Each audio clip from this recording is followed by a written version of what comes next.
Good evening, viewer. Welcome to our Glory Globe today. Hooray! At 6:04 p.m. on Wednesday, India scripted history by becoming the first nation to land the Indian Space Research Organization Chandrayaan third spacecraft on the moon's south pole. Days after a Russian probe Luna 25 crashed in the same region. The solar-powered rover Program will explore the surface and transmit data to Earth over its 2-week lifespan. Chandrayaan 3, which means mooncraft in Sanskrit, touched down near the little explored lunar south pole. A previous Indian effort, Chandrayaan 2, failed in 2019. For India, the successful landing marks its emergence as a space power as the government looks to spur investment in private space launches and related satellite-based businesses.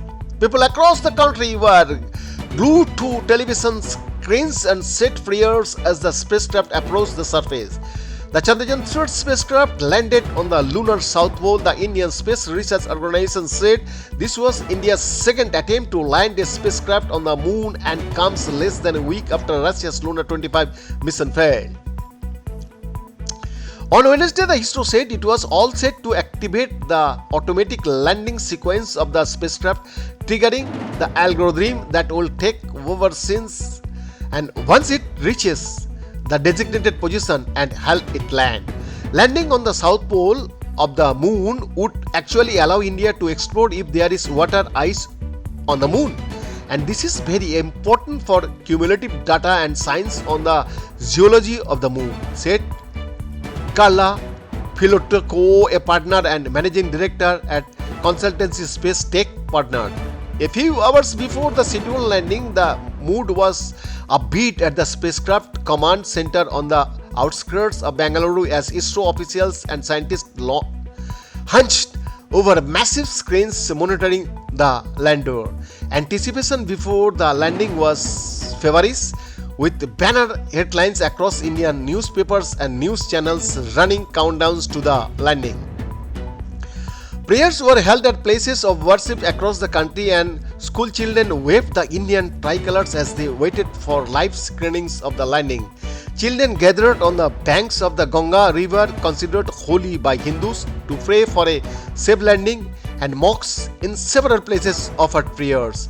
At a Sikh temple known as Gurudwara in the capital New Delhi, Petroleum Minister Hardeep Singh Puri also offered prayers for Chandrayaan. Not just economic, but India is achieving scientific and technological progress as well, Puri told reporters. Prime Minister Narendra Modi watched the landing from South Africa, where he is attending the BRICS summit. Rough terrain makes a South Pole landing difficult, and a first landing is historic.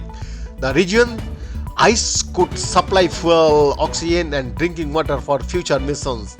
For India, a successful moon landing marks its emergence as a space power as Modi's government looks to spur investment in private space launches and related satellite-based business. Chandrayaan 3 took much longer to reach the moon than the Apollo missions in the 1960s and 1970s, which arrived in a matter of days. India is using rockets much less powerful than the ones the United States used back then, meaning the probe had to orbit the Earth several times to gain speed before embarking on its month-long journey. The lander, Bikram, which means Valor in the Sanskrit, detached from its propulsion module last week and has been sending images of the moon's surface since entering lunar orbit on August 5. Behind the report, Glory Globe TV, Delhi, India.